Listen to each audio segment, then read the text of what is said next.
Committee Secretary, are you here? Can you put this on record or send and then send someone from the Blue Ribbon Committee to go upstairs sa office po ni Senator Robin Padilla para to inquire the good senator kung sasamahan niya ba yung 18 bodyguards dito sa Blue Ribbon hearing. Yes, just to put on record para ika nga mas maayos po dahil while we're conducting this hearing, ongoing din po yung kanilang press conference po doon sa taas. So might as well, mabuti ho, bumaba na lang ho sila dito para ika nga mailahad nila yung gusto nilang sabihin, matanong po natin sila maayos. Unlike ho dito na puro press conference po sila. So Committee Secretary, I'm directing you to send one of your staff or your personnel to invite or to ask Senator Robin Padilla, inquire if they're still interested coming down here sa Blue Ribbon hearing po natin. Para malinaw po on record lahat. Hindi po yung bisita po natin ni Senator Robin Padilla yung 18 bodyguard na yon at si Attorney Baligod at nagbibigay na sa 5th floor, nagbibigay po ng press conference. Ang nagtatanong lamang po ang media, nandito po tayo lahat, gusto po natin silang matanong at marinig. Ito po siguro ang tamang venue na ika nga magpahayag sila, hindi po sa isang media conference. So Committee Secretary, go ahead and send someone to the office of Senator Robin. Okay, let's move on. Yung order of arrival po ng line of questioning, Senator JV, Senator Bam, and Senator JV, Senator Bam, Senator Risa, Senator Soto. But before that, may tatanong po yata si Senate Pro Tempore Gatchalian. Maraming salamat, Mr. Chairman. This is directed to Attorney Matibag, Director of the NBI. Meron ho kayong mga nasabi sa media na merong informant. No? Actually, tutuloy ko lang po yung tanong ni Senator Raffy na meron kayong informant na nagsabi na si Mike Defensor ay nag-offer ng 5 million pesos dito sa 18 bodyguards. Can you give us a narration of that, no? And base sa inyong statement, meron ring sinumpaang salaysay ito, no? Meron po kasi kaming sa NBI po, we function na meron pong mga tinatawag kaming all power assets na nag-gather po ng mga intelligence report yan. So, he came across dito po sa parang, hindi po son-in-law talaga, but he is a partner of the daughter nung isa sa mga, sa 18 na bodyguards.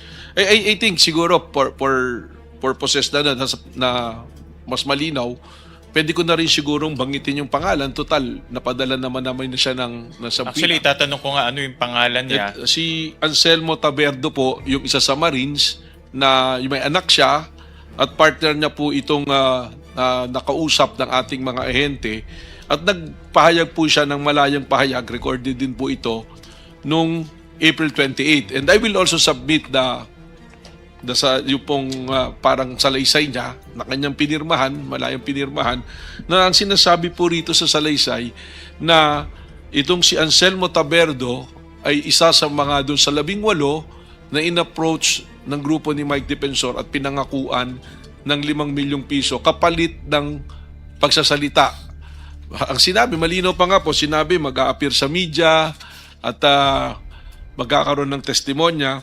So, dun po ang pangako 5 milyon at kaya po binabanggit niya to, personal sa kanya, sinabi niya na silang magka-partner, may anak po silang isa, ay pinangakuan ng 500,000 para makapagnegosyo sila.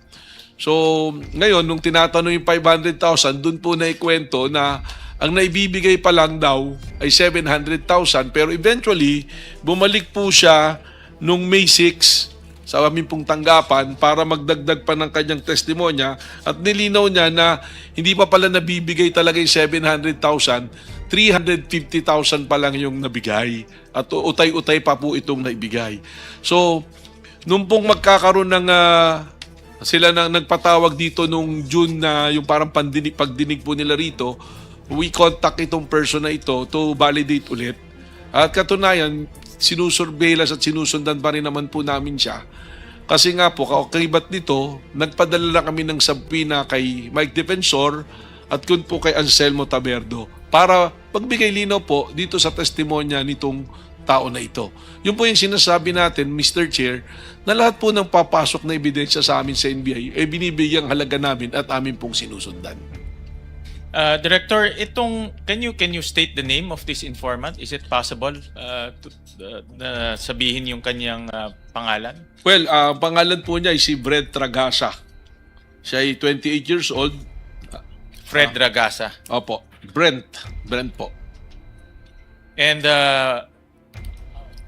pwede rin po ba siyang dalhin dito para magbigay ng personal Yun po ang testimony? pinapabalidate namin kung kasi tinatawag ang huling pakikipag-usap po sa aming mga investigador ay tinatawagan siya ngayon ito ni Anselmo Taberdo. Is he willing to come here to give his testimony? Ihalamin po namin. Yun po itanong namin dahil nung po siya ay kinuha na namin ulit ng testimonya, mukhang sumasabay na tinatawagan sa bigla po ng grupo Ano nila. ang motibo naman itong taong to? No?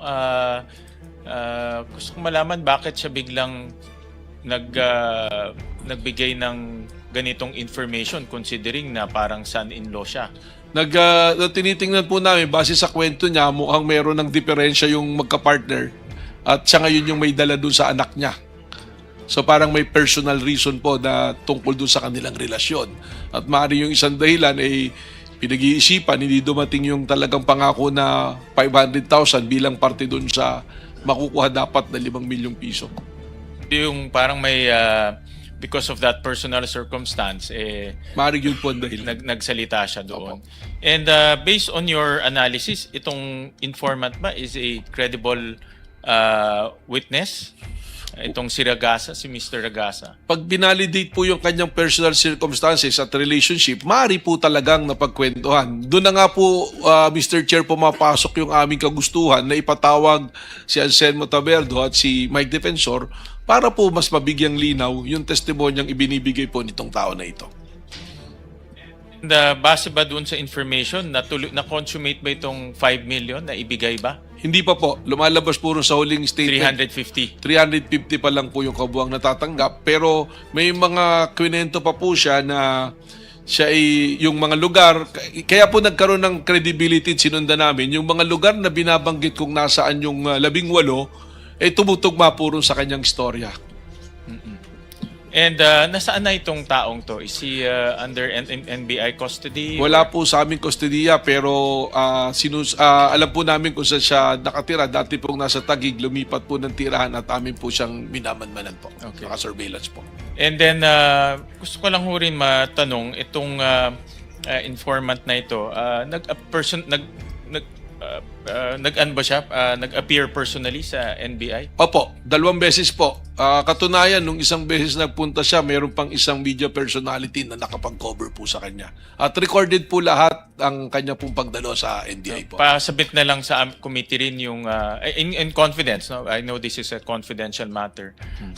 For the, pasubmit na lang sa amin yung video as well as yung transcripts ng interview. We'll comply po, Mr. Para Chair. we can Committee Secretary, are you here?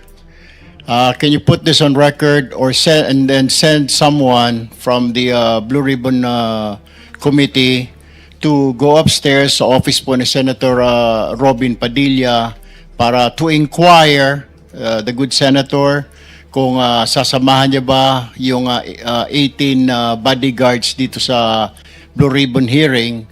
Yes, just to put on record para mas maayos po dahil while we're conducting this hearing, ongoing din po yung kanilang press conference po doon sa taas.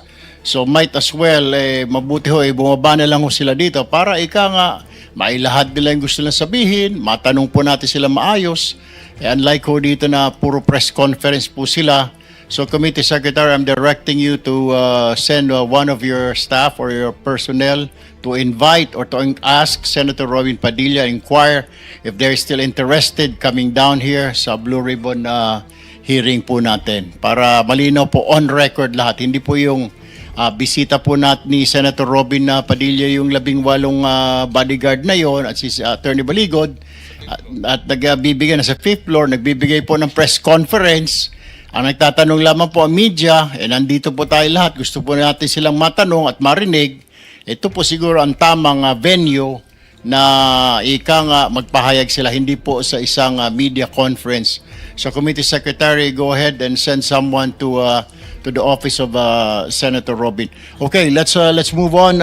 Yung order of arrival po ng line of questioning, Senator JV, Senator Bam, and Senator JV, Senator Bam, Senator Risa, Senator Soto. But before that, may tatanong po yata si Senate Pro Tempore Gatchalian. Maraming salamat, Mr. Chairman. This is directed to Attorney Matibag, Director of the NBI. Meron ho kayong mga nasabi sa media na merong informant. No? Actually, tutuloy ko lang po yung tanong ni Senator Raffy na meron kayong informant na nagsabi na si Mike Defensor ay nag-offer ng 5 million pesos dito sa 18 bodyguards. Can you give us a narration of that, no? And base sa inyong statement, meron ring sinumpaang salaysay ito. Meron po kasi kaming sa NBI po, we function na meron pong mga tinatawag kaming all power assets na nag-gather po ng mga intelligence report yan. So, he came across dito po sa parang, hindi po son-in-law talaga, but he is a partner of the daughter nung isa sa mga, sa 18 na bodyguards. I think siguro for purposes na mas malinaw, pwede ko na rin sigurong banggitin yung pangalan. Total, napadala naman na siya ng Actually, tatanong ko nga ano yung pangalan niya. Si Anselmo Taberdo po, yung isa sa Marines, na yung may anak siya, at partner niya po itong nakausap ng ating mga ahente at nagpahayag po siya ng malayang pahayag, recorded din po ito nung April 28. And I will also submit yung pong parang salaysay niya na kanyang pinirmahan, malayang pinirmahan, na ang sinasabi po rito sa salaysay na itong si Anselmo Taberdo ay isa sa mga doon sa 18 na in-approach ng grupo ni Mike Defensor at pinangakuan ng 5 milyong piso kapalit ng pagsasalita. Ang sinabi, malinaw pa nga po, sinabi mag-a-appear sa media at magkakaroon ng testimonya. So, dun po ang pangako 5 milyon at kaya po binabanggit niya to, personal sa kanya, sinabi niya na silang magka-partner, may anak po silang isa, ay pinangakuan ng 500,000 para makapagnegosyo sila. So, ngayon, nung tinatanong yung 500,000, dun po naikwento na ang naibibigay pa lang daw ay 700,000. Pero eventually, bumalik po siya nung May 6 sa aming pong tanggapan para magdagdag pa ng kanyang testimonya at nilinaw niya na hindi pa pala nabibigay talaga yung 700,000, 350,000 pa lang yung nabigay. At utay-utay pa po itong naibigay.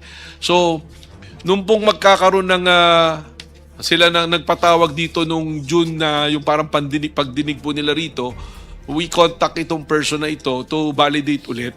At katunayan, sinusurveillance at sinusundan pa rin naman po namin siya. Kasi nga po, kaukibat nito, nagpadala lang kami ng subpoena kay Mike Defensor at kun po kay Anselmo Taberdo para magbigay linaw po dito sa testimonya nitong tao na ito. Yun po yung sinasabi natin, Mr. Chair, na lahat po ng papasok na ebidensya sa amin sa NBI ay binibigyang halaga namin at amin pong sinusundan. Director, can you state the name of this informant? Is it possible na sabihin yung kanyang pangalan? Well, ang pangalan po niya ay si Fred Tragasa. Siya ay 28 years old. Fred Ragasa. Opo, Brent po. And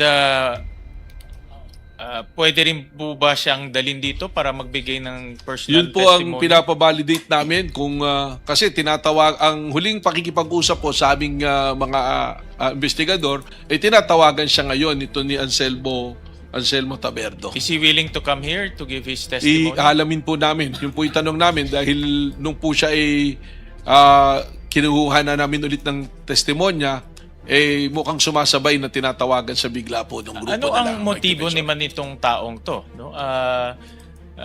Gusto kong malaman bakit siya biglang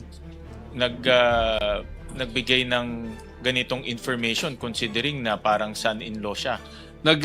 Tinitingnan po namin, base sa kwento niya, mukhang meron ng diferensya yung magka-partner at siya ngayon yung may dala dun sa anak niya. So parang may personal reason po na tungkol dun sa kanilang relasyon.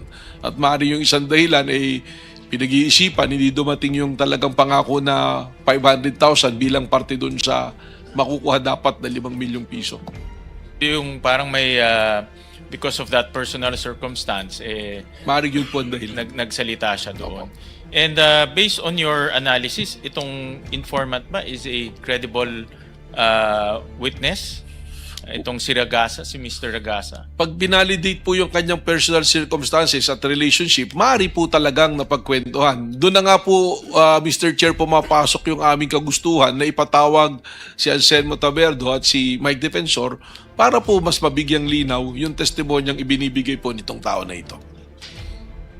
And, base ba doon sa information, na-consummate ba itong 5 million na ibigay ba? Hindi pa po. Lumalabas po rin sa huling statement. 350. 350 pa lang po yung kabuang natatanggap. Pero may mga kwento pa po siya na siya ay yung mga lugar, kaya po nagkaroon ng credibility sinundan namin, yung mga lugar na binabanggit kung nasaan yung 18, tumutugma po rin sa kanyang istorya.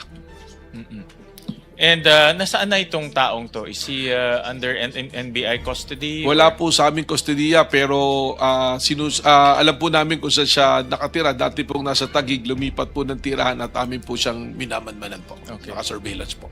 And then, gusto ko lang ho rin matanong, itong informant na ito,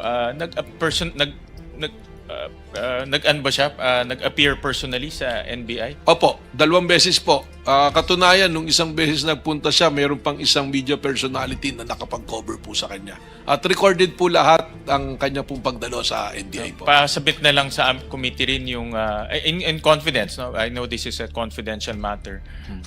For the, pasabit na lang sa amin yung video as well as yung transcripts ng interview.